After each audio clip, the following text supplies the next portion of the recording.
Hey guys, lepedaler back with another video. Today I'll be giving you guys my thoughts on the best complete race bike that you can buy brand new, and I'm going to have to go with a Giant TCR. Now I'll get into the specific model, but right off the bat, the reason why I love the TCR as a complete race bike that you can buy brand new, you don't need to upgrade anything, is because the value that you get on Giant is something that you don't see on any other brand that I've come across in my years of cycling and racing. So that's why I've chosen to go with the TCR.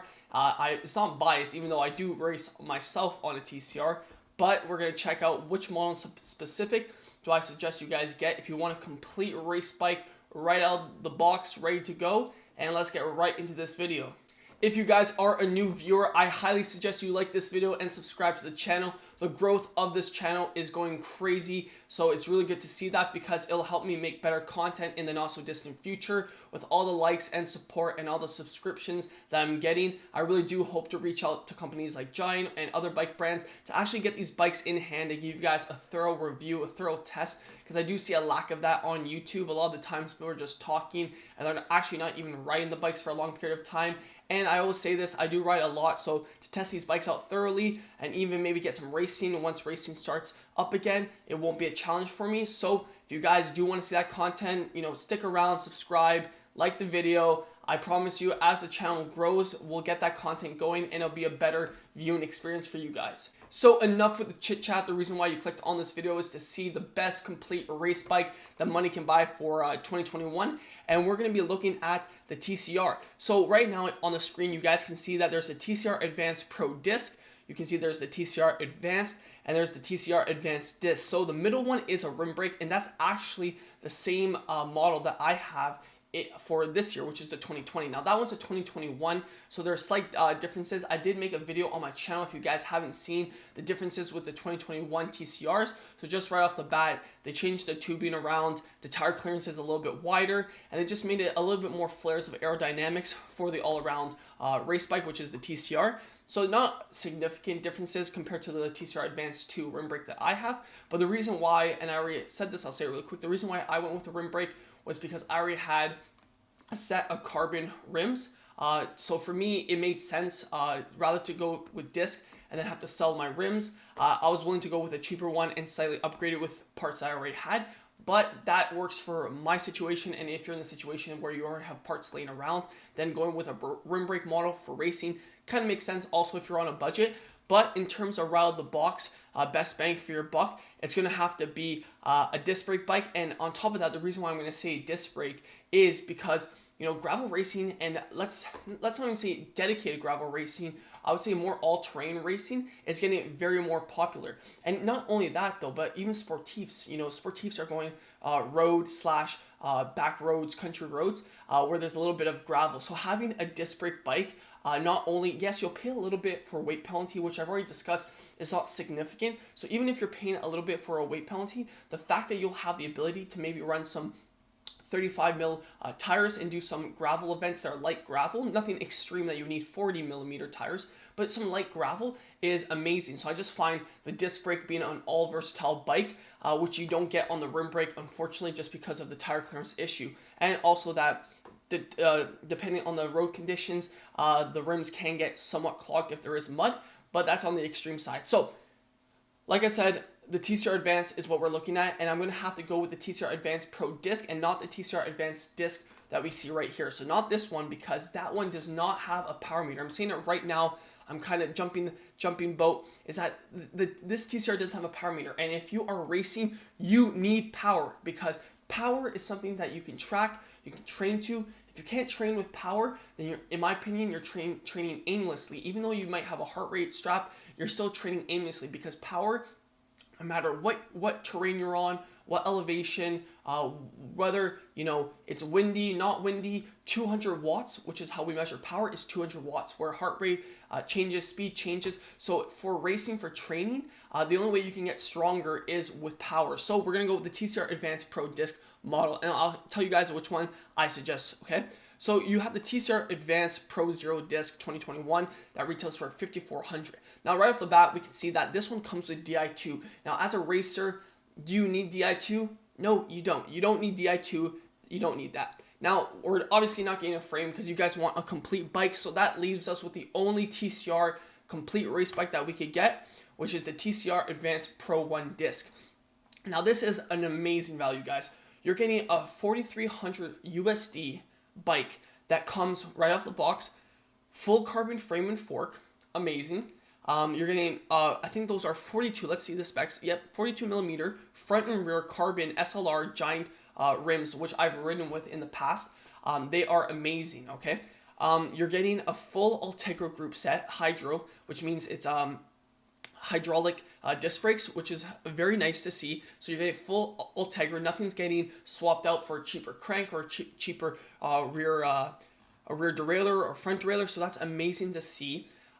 You're getting 28 millimeter tubeless tires. So yet again, these rims are tubeless, which means you can run lower PSI, which is going to be more compliant, especially when you're cornering or even when you're on rough terrain. So usually with, if you have a tube in it, you know, all the brands are going tubeless, so this isn't new, but yet again, just for the value, it's so nice to see that you're getting a tubeless tire, because in Specialized, I did see, I think it was for one of their tarmacs, I made a video on my channel also, that they were actually still having tube tires. It was not tubeless ready, which is unfortunate, which means you couldn't run tubeless. So very nice to see. So you're basically getting all the things I would check off for having a race bike. Now, the best thing that you won't find in many other brands, unless you're spending an extra $1,000 to $1,500 more, is you're getting a dual-sided power meter. You see it right here. It says Ultegra, and then it says Giant Power Pro.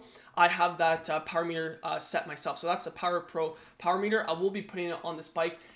If you guys should know, if you have been watching my videos, the weather's warming up in Canada, the season's getting ready for training outside, so I'm ready to put my power meter on, just because the bike came with originally a 105 crank. So I'll be putting that power meter on and doing a thorough test after I've ridden with it for about a month.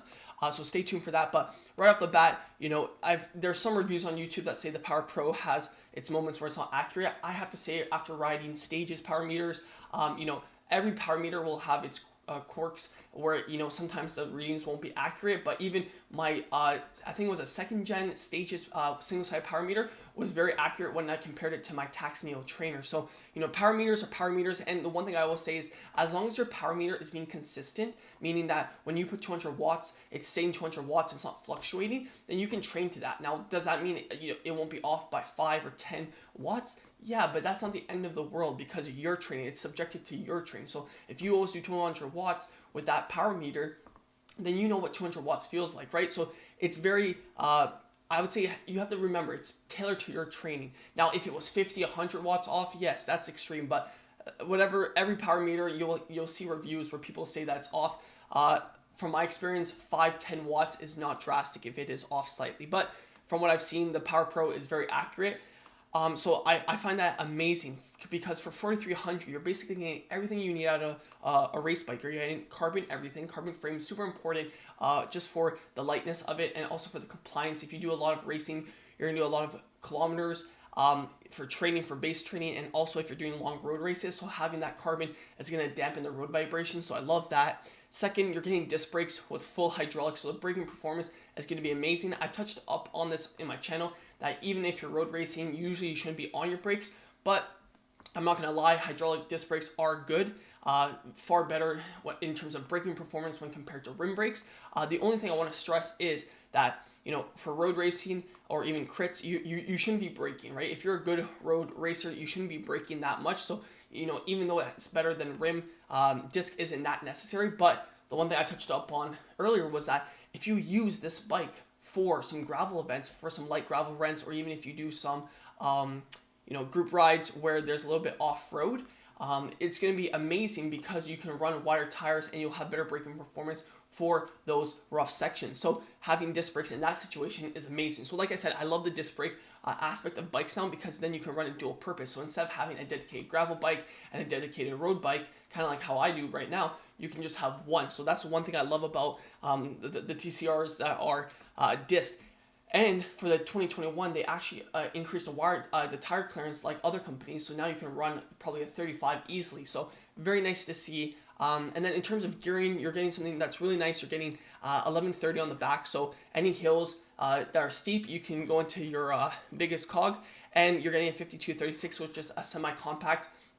they no longer are putting standards, because I feel like standards are pretty extreme and maybe the only top tier pros can really push that big of gear. So a semi-compact is perfect. I feel like it's pretty good for a top tier racer. And other than that, I think everything else is pretty standard in terms of what you get. Now, one thing I like is the extras that you're getting on the TCR now is that they're including out front mount that is directly made for the stem. So instead of having to fidget with different mounts, one thing I hated with my TCR right now is that I have to use like a mount that isn't really designed for the bike. So it is what it is, but I love that the mount is actually fleshed with the stem.